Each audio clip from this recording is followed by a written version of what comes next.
Okay. Fun times. I saw you went to Disturbed. I did. I'm done seeing them. Oh yeah? Why is that?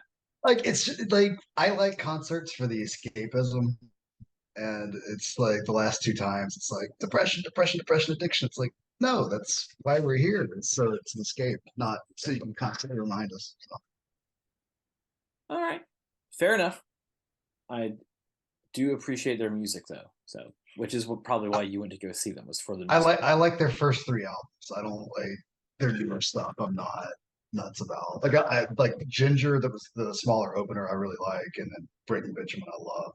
That was the fourth time I've seen them, so it was a fun show. Do they sound the same?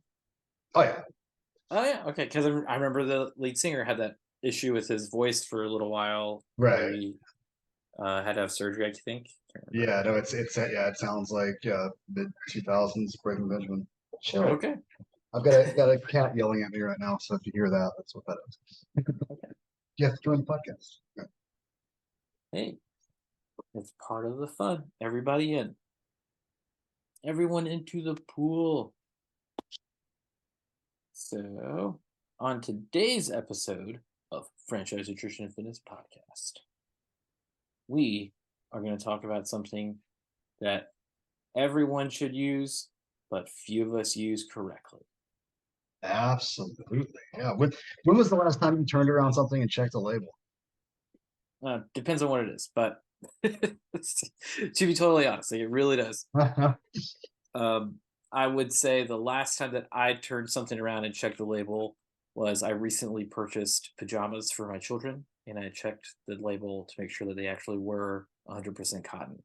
There you Some go. of them were not, and they were advertised as 100% cotton, and that's messed up. I reported it to Amazon and sent it back.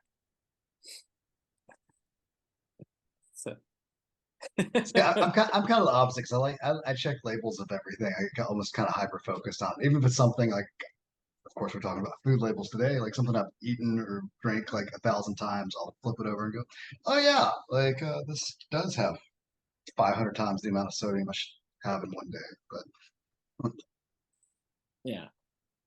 When I think about food labels, which is specifically what we're going to talk about, the labels that are on food, I think it is important to note that there are a lot of things that can be on a box of a product that are more advertising and aren't don't have actual any requirements for it.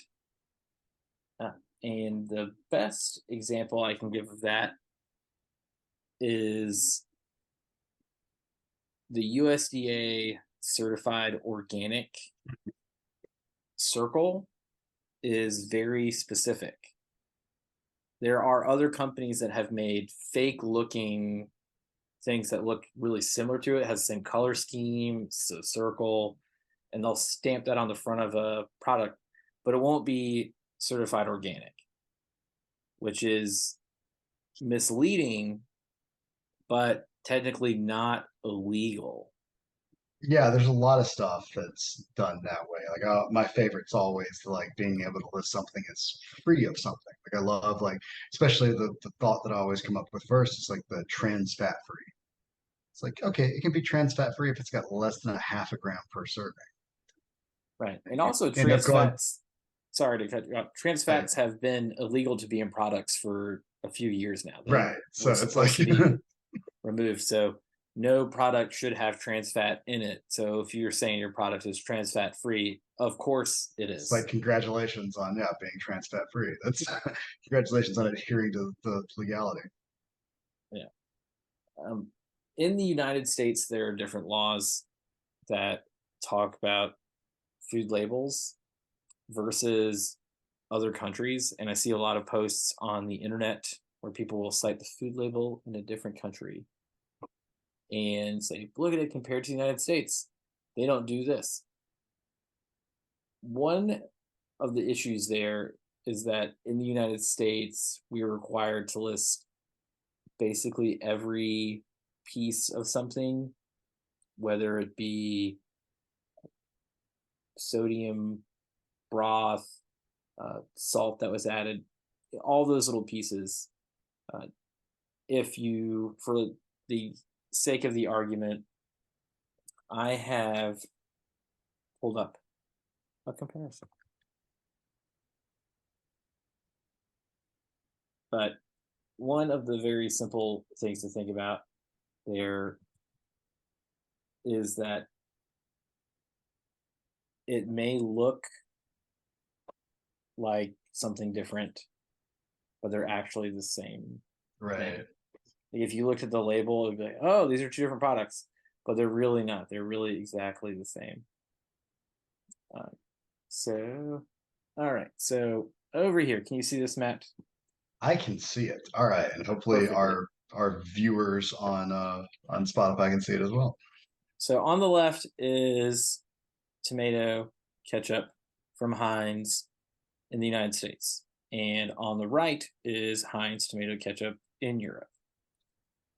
You'll see here there's tomato concentrate, tomatoes, right? So we're pretty similar. Distilled vinegar, spirit vinegar, similar. Sugar, high fructose corn syrup in the United States. That sugar over in Europe does not have to be classified as high fructose corn syrup. So those two things are actually the same. So, and then you have But salt. no, it's everywhere else is healthier than us, and how dare the US be so evil with their food? Because I see that all the time on Facebook posts of people sharing stuff. Right. And then you have salt and salt. So those two things are the same. Spice and spice, the same.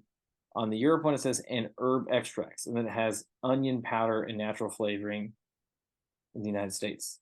Those herb extracts and spice are those onion powder and natural flavoring in the United States. They're the same thing. So, So you're gonna get me started on a diatribe because I just remembered something I saw like a couple of weeks ago on Facebook that somebody shared that it was like this anecdotal thing where somebody was sharing a side by side similar thing to this. It's like, hey, I'm from the US and like I went on a 2 week Ireland vacation and like look at the food label and like I lost weight on my vacation because the food in the US is evil. And it's like, no, you've lost weight on vacation because if you're like me and you're traveling to a foreign country, you're doing a lot of walking, doing a lot sightseeing, and you probably got way more physical activity than you have your entire life. Funny how that works because gasp, calories in versus calories out. yeah. And if they're in Ireland, this is specific to Ireland. I don't know that much about a lot of various countries, but I do know that Ireland is smaller in landmass than the state of Georgia that Matt and I are from. So if you were in Georgia and you were in Atlanta, Georgia, and you drove to the border of Florida, how long does it take you to drive that, Matt? 4 hours, maybe. Which coincidentally is about the exact same amount of time that would take for you to drive from one side of Ireland to the other. Right. So thinking about that landmass, Ireland is pocketed with little cities and lots of little spaces in between. You would more than likely spend a lot of time in Ireland walking, drive for an hour, stop, walk around somewhere, do a bunch of different stuff, drive somewhere Yeah, else. it's weird. Like, Weird how physical activity burns calories. I've yeah, never heard that before. Yeah. yeah. And then also chances are if you are in Ireland, you would probably consume less than you would in America just because the portion sizes are a little bit smaller there. That was my Just favorite perception. about traveling to Japan was the whole time I was in Tokyo. It's like, yeah, I ate proper portions the entire time. Like because the food comes out, it's like, oh, that actually is a serving size and not 5 serving sizes. Like we'll talk about with the label reading. Right. And I only know those things about Ireland because I know people that are from Ireland. So that's how I know. Uh, Either way, back to the food labels. So if you have questions about the food labeling laws and things that govern what can go on a food label in the United States, head on over to USDA.gov, USDA.gov, and you can find the food labeling laws. They're all on there. There are things you can easily look up. You can look up what is required to be on there as far as like food allergies, gluten free, or things that have to be inside of menus at various places in the United States and vending machines. And then, of course, you can also look at the legislation that's involved that created all those things if you really want to get deep down into it. But I don't want to do that. But the government's lying to me. I don't want to go check it out because they're not going to tell me everything. You know what So you they're lying to you about? gotta take off your tinfoil hat and go over to the USDA's website. They're lying to you about aliens. That's They really what are, and it is. aliens' nutritional habits. That's Yeah, especially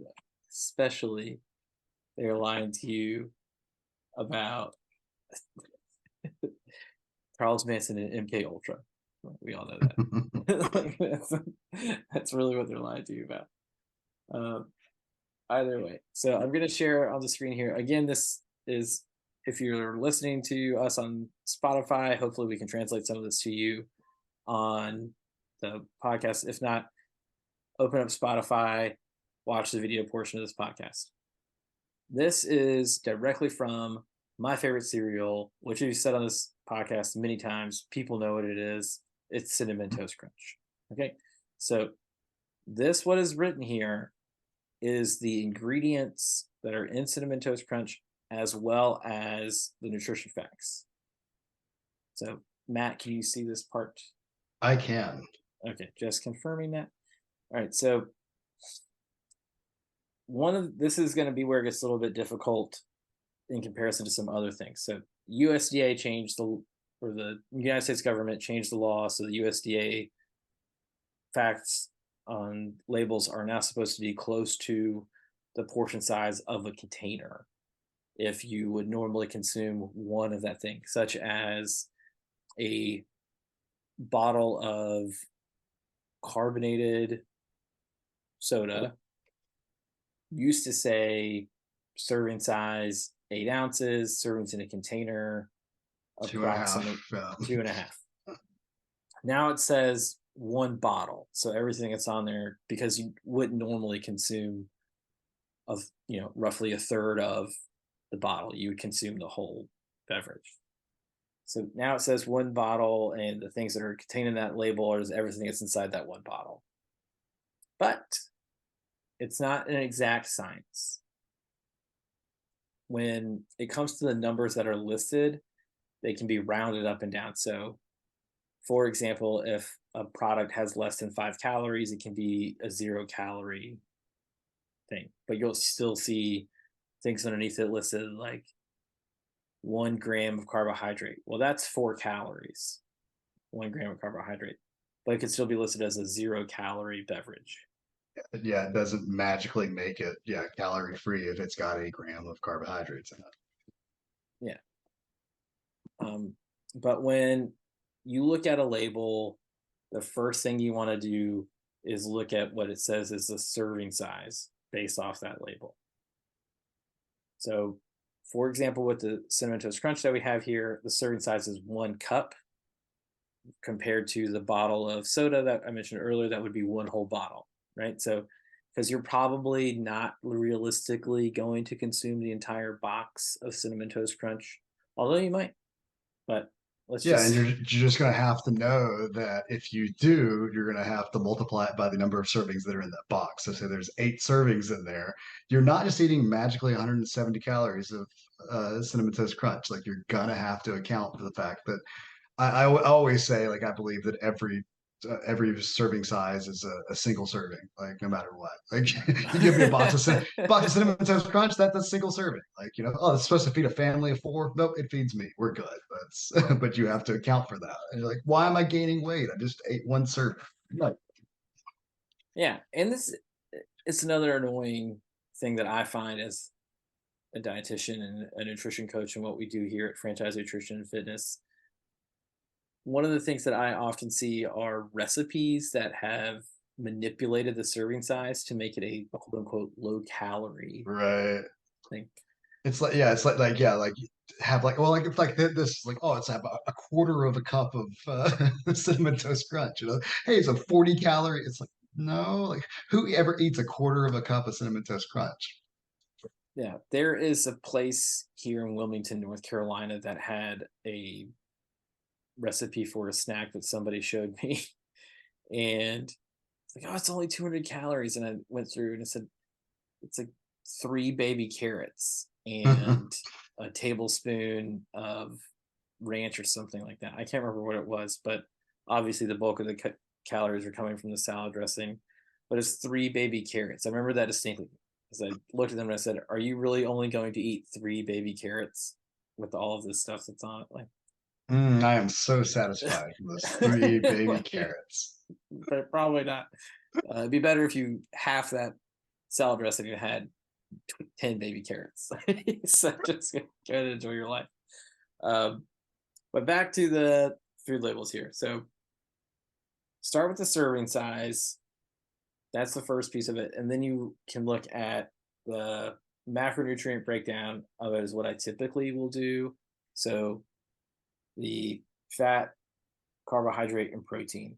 And there's other things that are listed on here where it further breaks down the total fat to smaller numbers. The total carbohydrate will be separated to dietary fiber, total sugars, and added sugars, and then the amount of protein that's in there.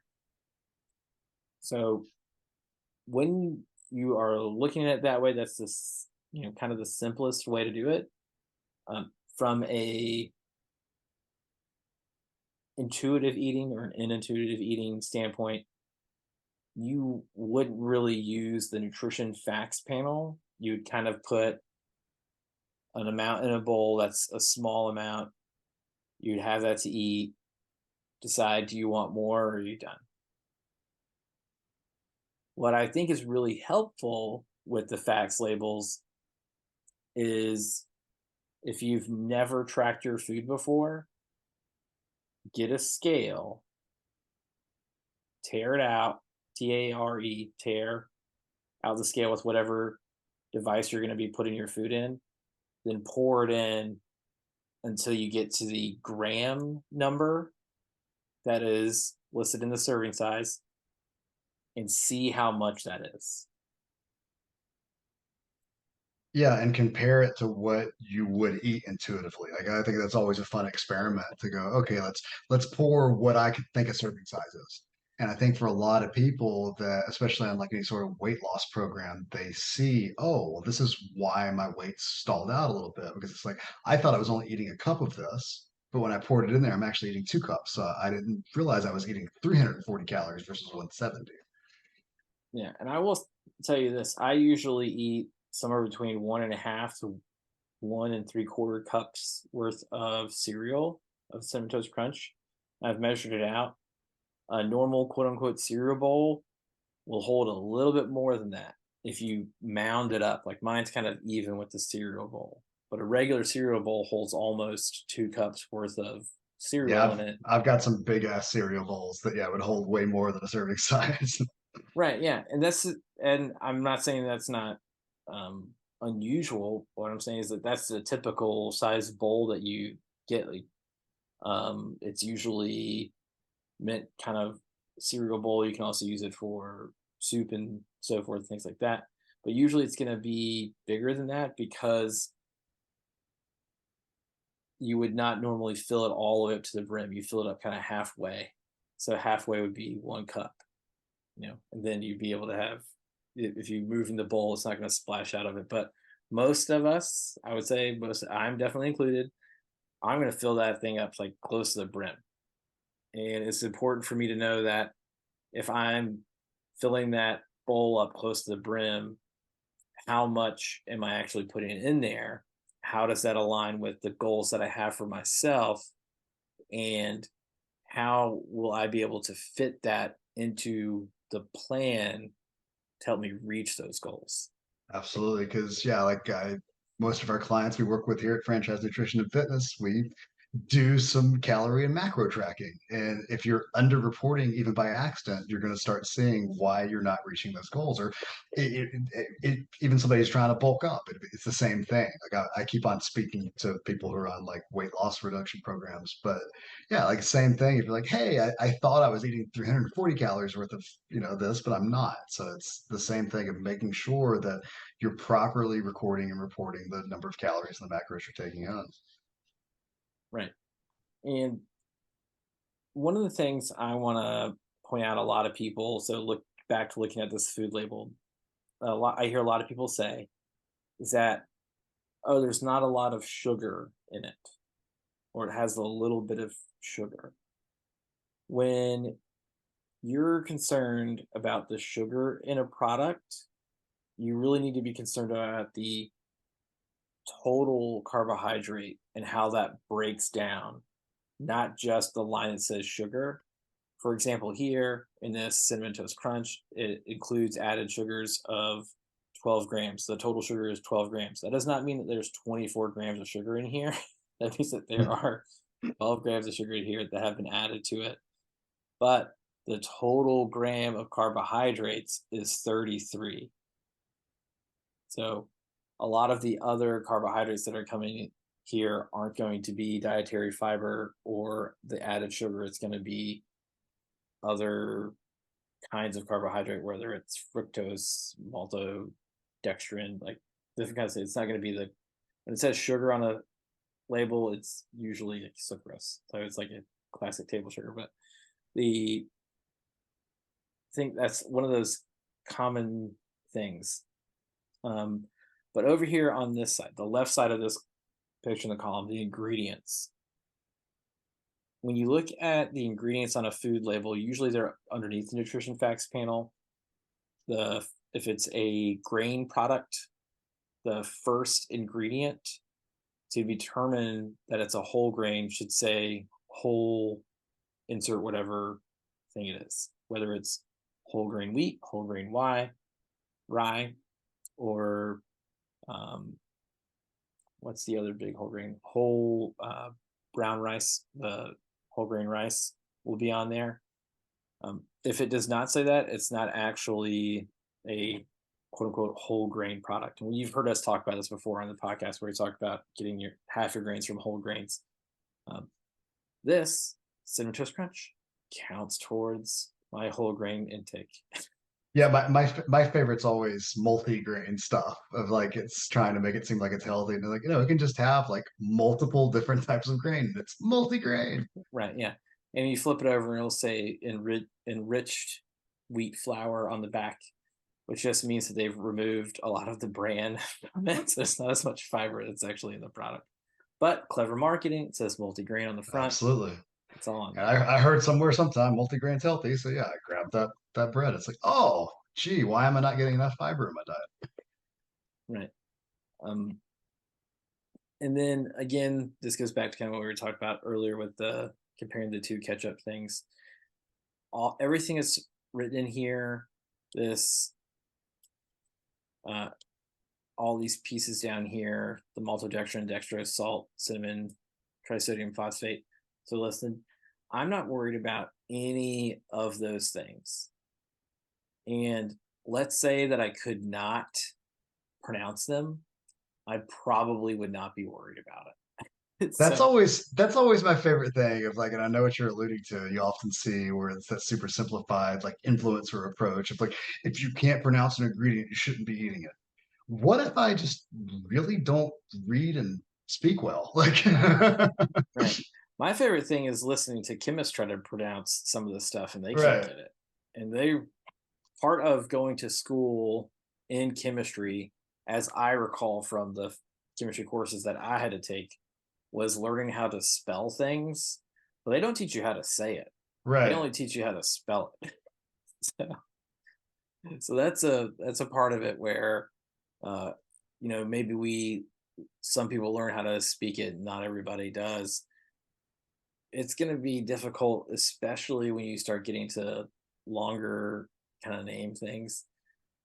One of my favorite things to do often when people say you can't pronounce it is I pull up the chemicals that are in an apple. Yeah, you took the words right out of my mouth. Or even just simpler, I'm just like thinking, like, what if I can't say dihydrogen monoxide, like, or Mm. peroxide? You know, like, You have a hard time saying water. yeah, I just know.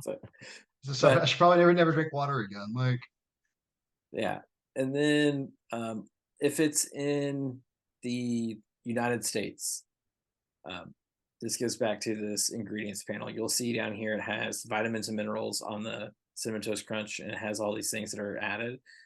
That just means it's a fortified cereal. So they've added these things in. A lot of these vitamins and minerals a long time ago, back in the 30s and 40s, Americans were deficient in and having these issues that have been basically alleviated because they added them into these fortified foods in the school nutrition program. And how all these things are added is it's uh, created into basically a spray, and it's sprayed onto the cereal coating to make it a fortified cereal. So again, now I wish instead of just like taking a daily multivitamin, I could just have that spray and just like shoot a vitamin spray straight into my mouth. yeah, well, you still won't get all of it you need. So scrolling down here, if you look It's at don't tell me how much I'll drink of it. I will continue to spray until I have 100% of the daily value of yeah, my iron and vitamin D. I was gonna say, well, the benefit is that most of these things are not, you're not gonna hit like a toxicity level with most of these things. But um, when you look So at, what I'm taking away from this is if I eat 5 servings of cinnamon toast crunch, I'm going to get 100% of what I need from most of these vitamins and minerals. right, yeah, yeah, if you ate 5 servings of it, right? Yeah, that's all I need out of a whole day. It's just five bowls of cinnamon toast crunch. Hmm. Hmm. So Hmm. it sounds like heaven to you. I know. Yeah, yeah. I'd actually probably dislike it, to be honest. I love cinnamon toast crunch, but I'm not. I need a variety of other foods for my day to be complete. So, you know, as you've all heard, that's 2 servings of fruit and 3 servings of vegetables and 3 servings of vitamin D fortified foods every day. Make sure you get it. Don't be like the typical American. I'm gonna stop sharing that screen over there. So when we think about food labels and its utility in you reaching your goals, Matt, how often when you're working through whether it's a building phase or a fat loss phase, how often do you use a food label? Fairly often, especially because a lot of this, like we've talked about before, like we eat a lot of the same things over and over again. So I don't have to look at the food label for the serving of broccoli I'm having, or the protein shake I'm having in the morning, or the oatmeal, or the cinnamon toast crunch. So, but it's still in my mind that I know, hey, that there's X number of calories, X number of protein, X number of carbohydrates in that. So it's for me, like especially like when I'm bulking or cutting, it's paramount. Like I make sure that I track, using various fitness trackers, which we talked about in the past. Go check out that episode.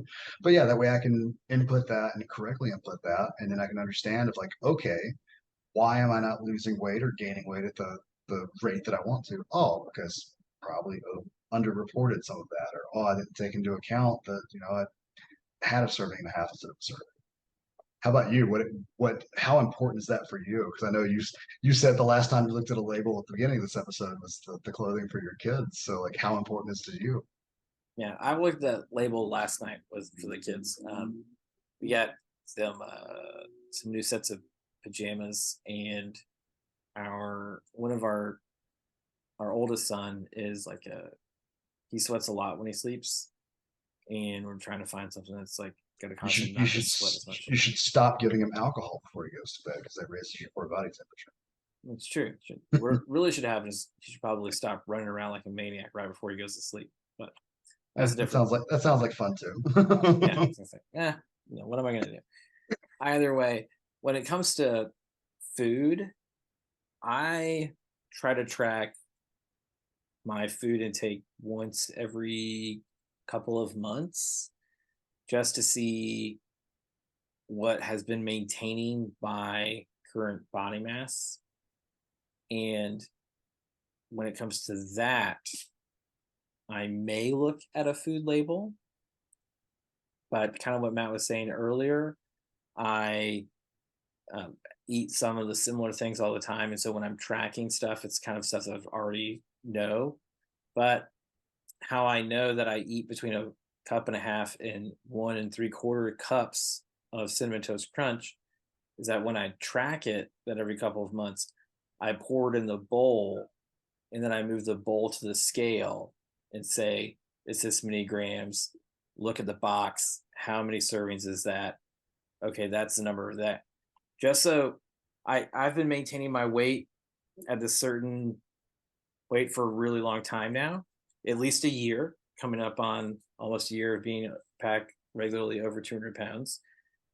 And when I look at what I'm consuming currently, it is less than what I consumed to bulk up to 200 pounds. But that's because once I got there, I can even out my calories to maintain my weight, maintain my mass. And it was important when I was bulking up because I did this when I was like, how much am I eating? If I did it by, I knew that a slice of the bread that I was eating was 140 calories and it was 3 grams of protein. It's whole wheat, 100% whole wheat bread. I knew that that was the thing with the slice of bread that I was going to have. If I'm going to have this sandwich, how much peanut butter am I putting on here? All right, I would put the peanut butter on, put it on the scale. I'm having this many grams of peanut butter. And I did all of that same thing, comparing it to that, because when you use a tracker, if what you're putting down as your thing that you're recording, if it's calories, carbohydrates, protein, fat, does not match what is the actual food that you're using, that's going to be off too. So it's really important when you're tracking that you at least take the initial check to say, this is what somebody put it in here. Um, One of my favorite trackers to use, we've talked about it in our Fitness Trackers podcast, is my Fitness Pal.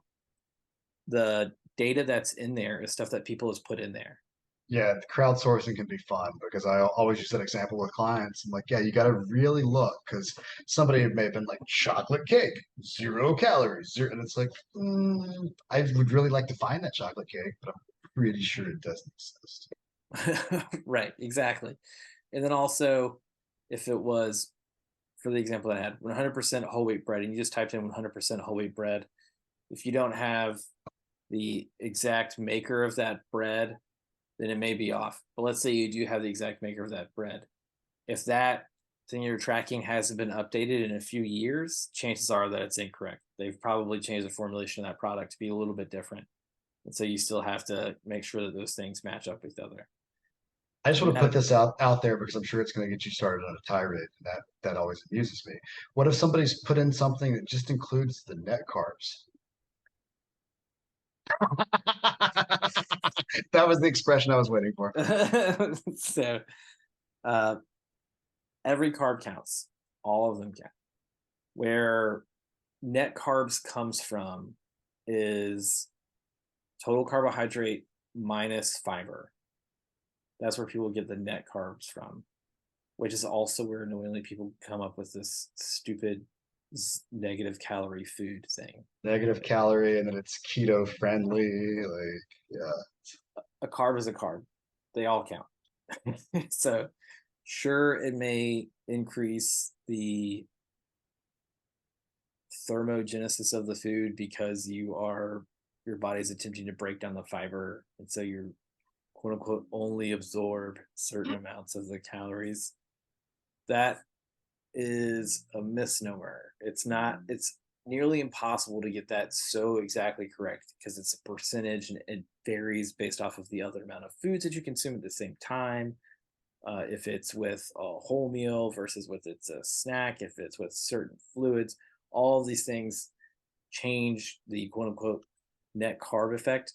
Where net carbs is helpful for someone is if they are a diabetic and trying to do some quick calculations to determine the amount of insulin they need to load up before they start eating a meal. If you are not a diabetic, or if you are at least not using insulin, right? So there's some people out there that are using insulin that are not diabetics.